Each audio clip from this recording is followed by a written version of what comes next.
Hello, गुटेन Morgan. आज आपण शिकणार आहोत चालत म्हणजेच अंक. आधीच्या एका व्हिडिओमध्ये आपण 0 ते 10 अंक शिकलो.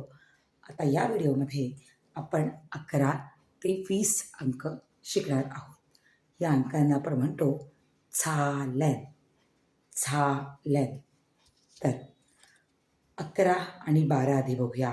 हे 11 आणि 12 थोडेसे वेगळे आहेत, त्यामुळे ते आपल्याला नीट पाठ करावे लागतात. तर 11ला आपण म्हणतो एल्फ. 11 एल्फ. 12ला म्हणतो चुव्यॉल्फ. चुव्यॉल्फ. आता 13 ते 19पर्यंत एक पॅटर्न आहे ठरलेला, त्याप्रमाणे आपण ते नंबर किंवा आकडे तयार करू शकतो.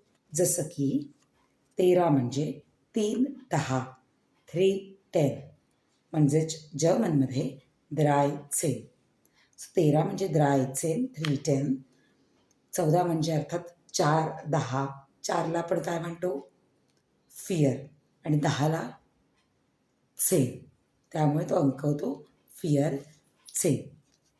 तुम्ही बघू शकता 14 म्हणजे फिअर सेन. आता 15 कसं होईल? 5 10. 5ला आपण म्हणतो फ्युन्फ आणि 10ला म्हणतो सेन, त्यामुळे फ्युन्फ सेन. 15 म्हणजे फ्युन्फ सेन. आता 16 कसा होईल? 6ला आपण म्हणतो झेक्स आणि 10ला म्हणतो झेन. पण 16 आकडा थोडासा वेगळा आहे, त्याला आपण म्हणतो झेश सेन.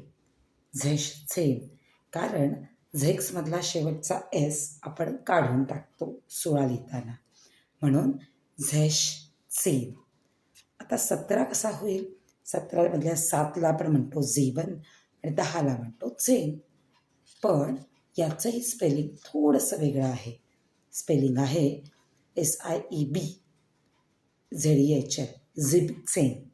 म्हणजेच झिबनमधला शेवटचा येन आपण काढून टाकतोय, तर उच्चार असेल झिबसेन. झिबसेन.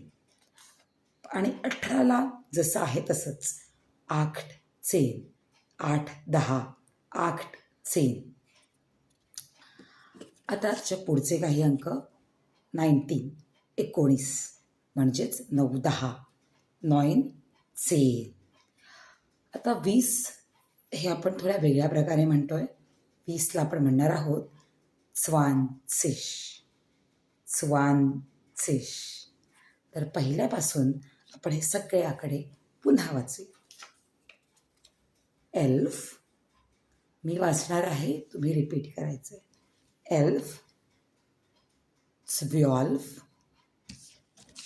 13, 14, 15,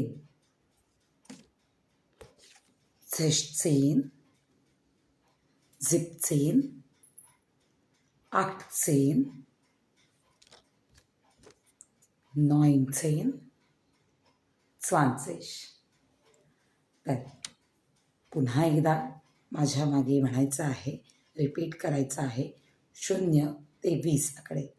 0, 1, 2, 3, 4, 5, 6, 7, 8, 9, 10. 11, 12, 13, 14, 15, 16, 17, 18, 19, 20. आता तुम्हाला या सगळ्या आकड्यांची उजळणी करायची आहे.